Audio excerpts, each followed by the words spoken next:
இதுதான் அம்மா என் கேள்வி.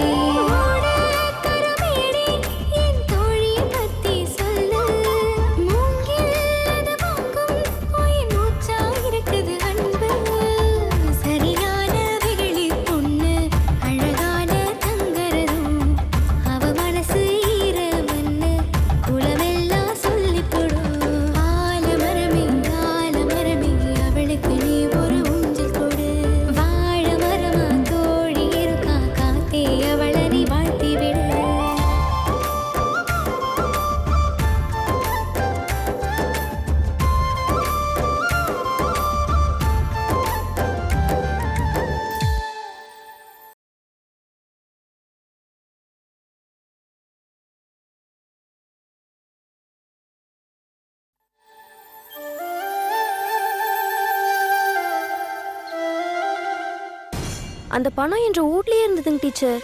டிஃபன் பாக்ஸில் பணத்தை வைக்கலாம் தான் டீச்சர் நினச்சேன். ஆனால் வைக்கல போல இருக்கு. வீட்லேயே எங்கேயோ வச்சிருந்துருக்குறேன். துணியை தேடும் போது கிடைச்சது. நீ யாருக்கோ பயந்து பொய் சொல்ற. தைரியமா சொல்லு கண்ணம்மா. இல்லைங்க டீச்சர், பணம் வீட்டில் தான் இருந்தது. இதோ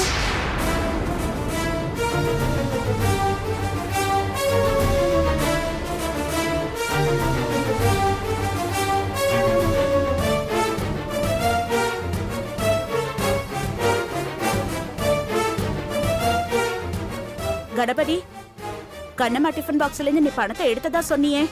ஆமாங்க டீச்சர், நானும் ரொம்ப குழம்பி போயிருக்கிறேன். டிஃபன் பாக்ஸ்ல இருந்து பணத்தை எடுத்த மாதிரி ஞாபகம். கண்ணம்மா வீட்டுல பணம் இருந்ததா இப்பத செய்தி. ஆக மொத்தத்துல நான் ரொம்ப கன்ஃபியூஸா இருக்கிறேன். ஆள் ஆளுக்கு என்ன விளையாடிட்டு இருக்கீங்களா? உண்மை என்னங்கிறது எனக்கு தெரியும். இடையில ஏதோ நடந்திருக்கு. அதை நான் கண்டுபிடிக்காம விட மாட்டேன். டீச்சர்,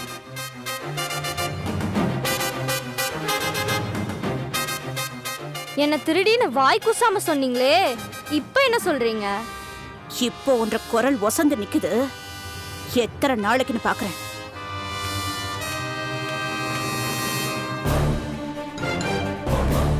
ரொம்ப தேங்க்ஸ் கண்ணம்மா. இதுக்கு போய் இதுக்கு தேங்க்ஸ். நீயும் நானும் ஃப்ரெண்ட்ஸ். நீ எப்பவுமே என்ற ஃப்ரெண்டா இருந்தா அதுவே போதும். சரி, கிளாஸுக்கு வந்துரு, நான் போறேன்.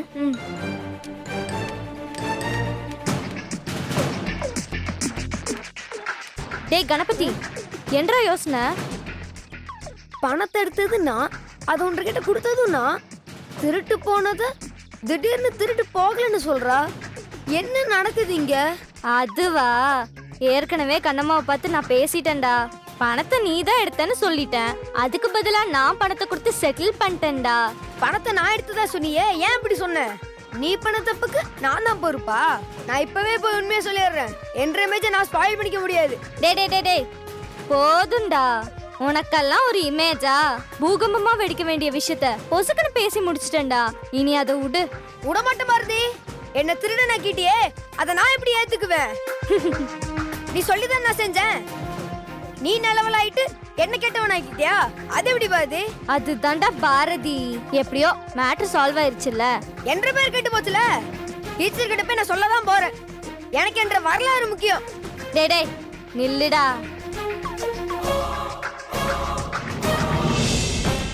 இப்போ என்ன சொல்ற? ஒரு சாக்லேட் காட்டிட்டா நான் மயங்கிருவேனாக்கும். இதுக்கெல்லாம் அசர மாட்டேன் இந்த கணபதி. அப்படியா? இப்போ இது வேணுமா இல்ல போய் சொல்றியா? பாரதி, பணத்தை நீ சொன்ன மாதிரி நான் தான் எடுத்துட்டு போல இருக்குது. அது என்னைய நல்லவனு சொல்லி என்ன இருப்போகுது? சாக்லேட் கொடு. 1.5 வாக்குல வர வரைக்கும் எனக்கு லாபம் தான். பொழைக்க தெரிஞ்சுக்கடா. நல்லவனை விட வல்லவன் தான் பொழைக்க முடியும். கால வாரினாலும் கைவிட மாட்டாடா இந்த பாரதி. வா வா.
சின்ன கிளி சிரிக்கும் பச்சை கிளி ஓடி வந்தா மேடையிலே ஆட்டமாட டேய் தம்பி.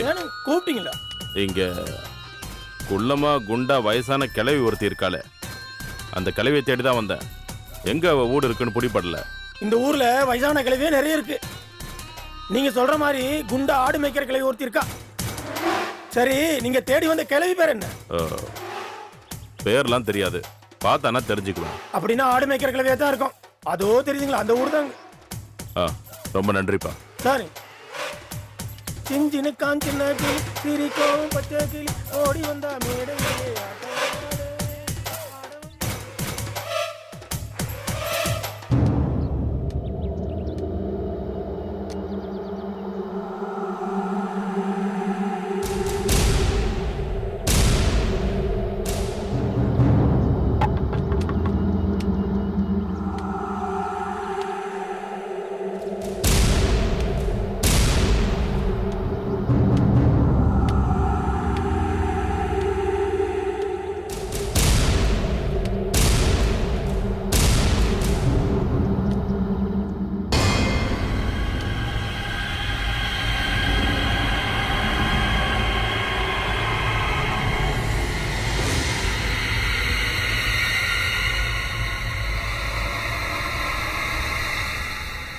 ஆறுது இங்க என்ன பண்ணிட்டு இருக்கீங்க?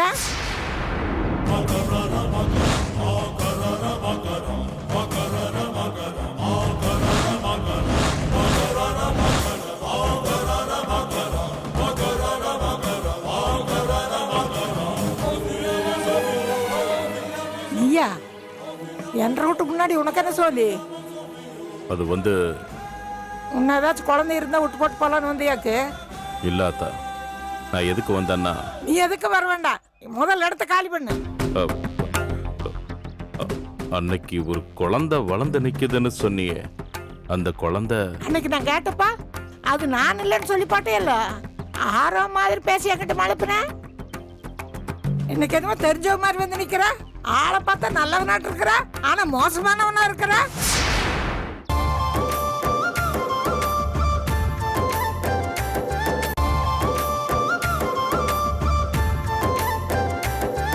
ஆளை பார்த்தா நல்லவனாட்டு இருக்கிற, ஆனா மோசமானவனா இருக்கிற. இப்ப இங்க இருந்து போப்பாரையா இல்லையா? அன்னைக்கு உன்னை பார்த்தப்ப எனக்கு ஒண்ணுமே புரியல. என்ன உன்னை ஆறுனே எனக்கு தெரியாதுல்ல. நீ பாட்டுக்கு படபடன்னு எதையும் சொன்ன, எனக்கு கொஞ்சம் குழப்பமா போச்சு. அதுக்கப்புறம் யோசிச்சேன். குழந்தை விஷயத்த சொன்னதும் நீ என்னை பார்த்துருப்பியான்னு அப்புறம் தான் புரிஞ்சுக்கிட்டேன். குழந்தை கொண்டு வந்து நடு ரோட்ல கூடையில வச்சுட்டு போனையே, ஈவரக்க இருக்கிறவன் செய்யற காரியமே அது.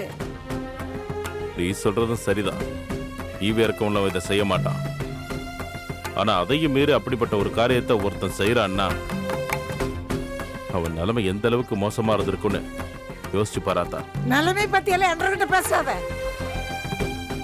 அன்னைக்கு குழந்தை சத்தா பரவாயில்லன்னு சொன்னியே, இன்னைக்கு நிலைமை மாறி போச்சாக்கு. ஆத்தா, வாழ்க்கையில இன்னைக்கு சரிங்கிறதெல்லாம் நாளைக்கு தப்பாயிடும், இன்னைக்கு தப்பா இருக்கிறதெல்லாம் நாளைக்கு சரியாயிடும். நீ அந்த குழந்தை எங்க இருக்குன்னு என்கிட்ட காட்டு, உனக்கு 1 லட்சம் ரூபாய் பணம் தரேன். என்ன பார்த்தா பணத்துக்கு ஆசைப்படுறவள மாதிரியா தெரியுது. ஆர்க்கே ஒன்று பணம் வேணும். உலகமே பணம் பணம்னு கெட்டது பண்ணிட்டு தெரியுது.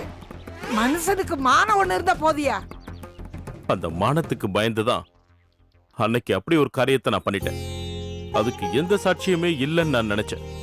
இத்தனை வருஷத்துக்கு அப்புறம் நீ ஒரு சாட்சியா வந்து என்ன கேள்வி கேட்ப நான் நினைக்கவே இல்லாதா. சாமின்னு அப்புறம் எதுக்கு இருக்கு?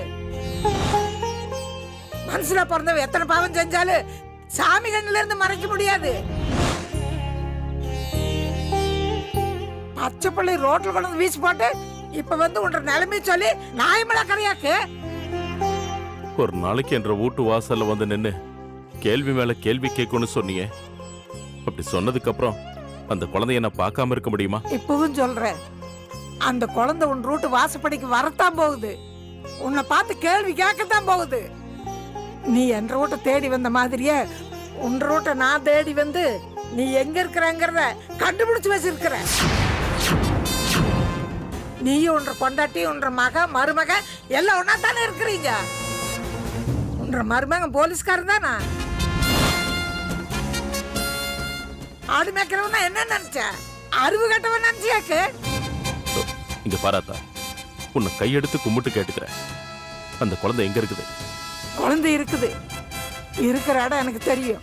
அதுக்கு 14 வயசு ஆச்சு. ஆனா அது எங்கன்னு நான் சொல்ல மாட்டேன். உன்ற காலில் விழுந்து கேட்கிறாத்தா, இனிமே அந்த குழந்தைக்கு என்னால எந்த ஆபத்தும் வராது, சாமி மேல சத்தியமா சொல்றேன். இவ்வளவு தூரம் அந்த குழந்தைய பார்க்கணும்னு துடிக்கிறியே, அந்த குழந்தைக்கு உனக்கு என்ன சம்பந்தம்? இருக்காத்தா, சம்பந்தம் இருக்கு. அது என்னன்னு எனக்கு தெரியணும். அத சொன்னா குழந்தை இருக்கிற இடத்த சொல்லிடுவியா? நீ சொல்லு, அப்புறம் பார்க்கலாம். நெருக்கமான உறவுதான். எவ்வளவு நேரம்? நீ குழந்தை இருக்கிற இடத்தையும் அந்த குழந்தையும் என் கண்ணில் காட்டுறதா இருந்தா சொல்றேன். சொல்றேன். அதாவது ஆத்தா, எனக்கு ஒரு மக இருக்கா. ஒரே மகன்னு பாசத்தோட வளர்த்தேன். என்ற ஊர்ல ஒரு பெரிய பணக்காரனோட பையன் என்ற பொண்ணு ஆசைப்பட்டான். 2 பேரும் ஒருத்தர் மேல ஒருத்தர் உசுரா இருந்தாங்க. அது அந்த பணக்காரனுக்கு தெரிஞ்சு போச்சு. என்னை கூப்பிட்டு என்ற பொண்ணுக்கும் அவர் பையனுக்கும் கல்யாணம் பண்ணி வைக்கிறதா சொன்னாரு. அந்த நேரத்துல அவர் பையன் மிலிட்டரிக்கு போறதா இருந்துச்சு. பையன் மிலிட்டரிக்கு போயிட்டு திரும்பினதும் கல்யாணத்துக்கு நாள் குறிச்சு கல்யாணத்தை நடத்திடலாம்னு என்றகிட்டையும் சொன்னாரு. நானும் ஊர்க்காரங்க கிட்டலாம் சொல்லி சந்தோஷப்பட்டுக்கிட்டு இருந்தேன். ஒரு நாள் அந்த பணக்காரன் என்னை கூப்பிட்டு அனுப்பிச்சான். நானும் போனேன்.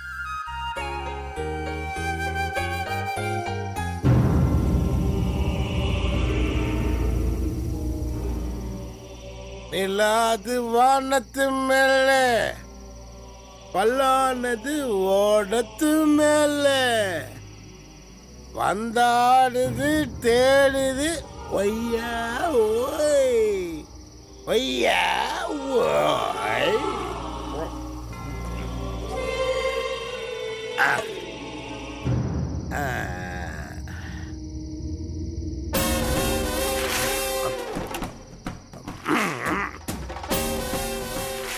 ஒய்யா ஒய், ஒய்யா ஒய்.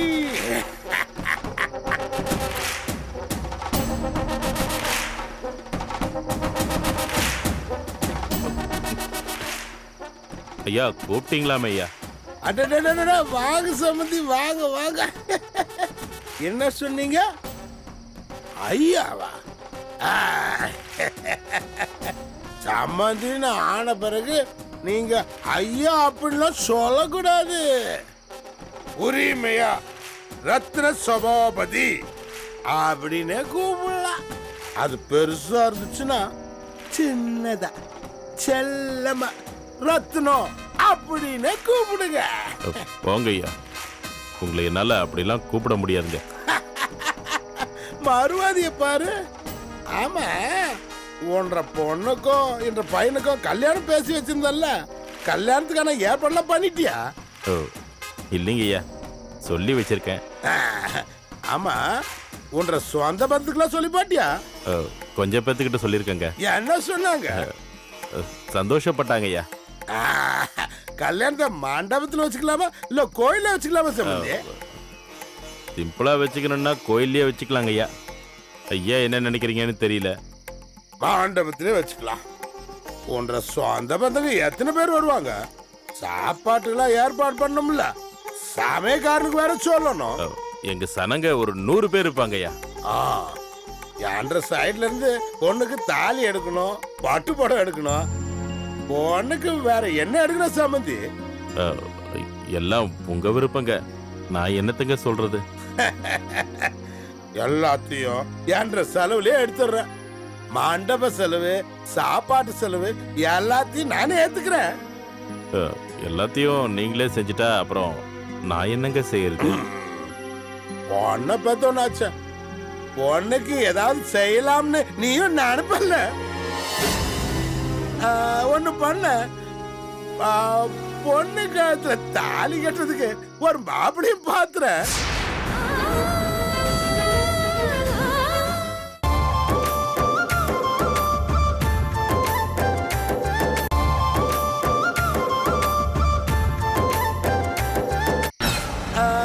சொன்னேன் பொண்ணு கழுத்துல தாலி கட்டுறதுக்கு ஒரு மாப்பிளையும் பாத்துறேன். என்ன அதிர்ச்சி அடைஞ்சிட்ட? கல்யாணம் பண்ணோம்னா மாப்பிள்ளை வேணும்ல? மாப்பிள்ள உங்க பையன் சக்திவேலு தானுங்க ஐயா. ஏய், உனக்கு எவ்வளவு ஏத்தம் இருந்தா என்ற பையனை உன்ற பொண்ணுக்கு மாப்பிள்ளைன்னு சொல்லுவ. அப்படி சொல்றதுக்கு உனக்கு நான் கூசல. ஐயா ஐயா ஐயான்னு கூப்பிட்ட நீ எனக்கு சம்மந்தி ஆக முடியுமா? ஐயா நீங்க தானே ஐயா சொன்னீங்க. நான் சொன்னேன். உனக்கு எங்கடா அறிவு போச்சு? நான் ஏன் அப்படி சொன்னேன் தெரியுமா? நான் வேண்டான்னு சொல்லியிருந்தா நீ ஒன்ற பொண்ணுகிட்ட போய் சொல்லியிருப்ப. ஒன்ற பொண்ணு என்ற பையன்கிட்ட வந்து சொல்லியிருப்பா. அப்புறம் அதுங்க ரெண்டும் எங்கேயாச்சும் போய் மாலையை மாத்திட்டு வந்து நிற்கும். அதுக்கு நான் இடம் கொடுக்கலாமா? ஐயா அப்பா நீங்க சொன்னத நான் நம்பி எல்லார்கிட்டயும். அட போட, நம்பி கழுத்த இருக்கிறதும் ஒரு வகையில புத்திசாலித்தனம் தான்டா. என்றாது திடீர்னு வில்லத்தனமா பேசுறேன்னு பாக்குறியா? நான் பிறக்கும் போதே வில்லனா பிறந்தவன்.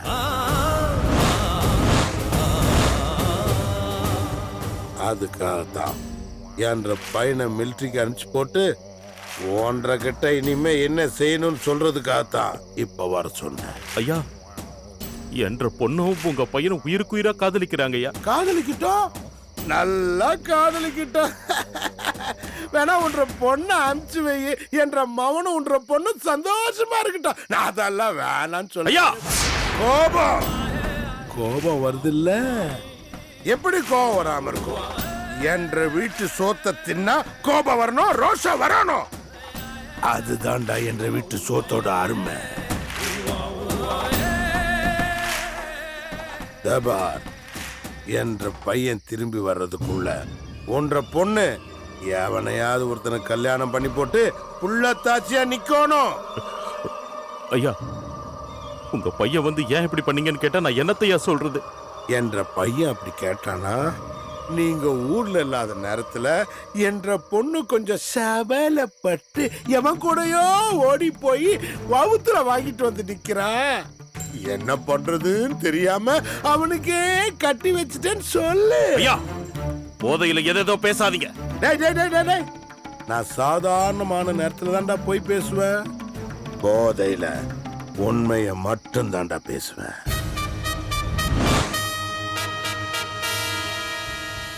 உன்னை சம்மந்தி ஆக்கிட்டு நான் ஊருக்குள்ள தலை நிமிந்து நடக்க முடியுமாடா? நீயே ஊருக்குள்ள போய் சொல்லி பாரு, ஜனங்க என்ன சொல்றாங்கன்னு பார்க்கலாம். வயிறு குலுங்க சிரிப்பாங்க. இப்படி நம்ப வச்சு கழுத்து அறுத்துட்டீங்களே. நீ கூடதான் நானும் தான் உன்னை முழுசா நம்பினேன். என்னைக்குமே எனக்கு வேலைக்காரனா இருப்பேன்னு. ஆனா நீயும் எனக்கு துரோகம் பண்ணி என்ற கழுத்திய அறுத்தியே, அது மட்டும் நியாயமா? சின்ன சிறுசுங்க ஆசைப்பட்டுருச்சுங்க ஐயா. அதுக்கு நான் என்ன பண்ணுவேங்க ஐயா? ஆசைப்படலாண்டா, பேராசைப்பட்டா எப்படி? அது பெரிய நஷ்டத்துல எல்லாம் கொண்டு போய் விடும். நீ உன்ற பொண்டாட்டியும் ஒரு காலத்துல எப்படி என்ற வீட்டுக்கு முன்னாடி வந்து நின்னீங்க. சோத்துக்கு வழி இல்லாம, படுத்துக்கிறதுக்கு இடம் இல்லாம அழுதுகிட்டு வந்து நின்னது மறந்து போச்சா? இடமும் கொடுத்து வேலையும் கொடுத்து சோறும் போட்டவன் நானு. இப்போ இப்போ என்ற வீட்டுக்குள்ளேயே எனக்கு சமமா வரணும்னு பாக்குறிய? எவ்வளோ ஏத்தம் இருக்கு உனக்கு? ஏய், நான் சொல்றபடி செய். உடனே போன்ற பொண்ணுக்கு கல்யாணத்துக்கு நாளை குறி. நான் சொன்னபடி பொண்ணுக்கு சீதனம் எல்லாம் கொடுத்துட்றேன். அதை மீறி எதை செய்யணும்னு நினைச்ச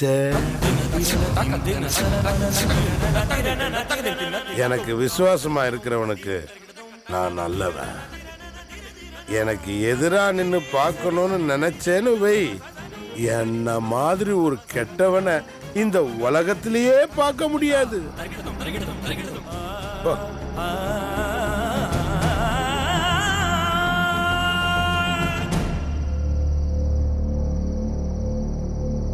ஏய், வா வா.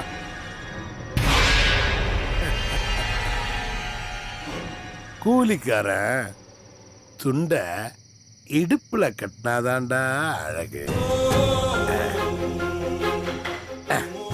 இப்ப பாத்தியா நல்லா இருக்கு, தோல்ல வேணாம்.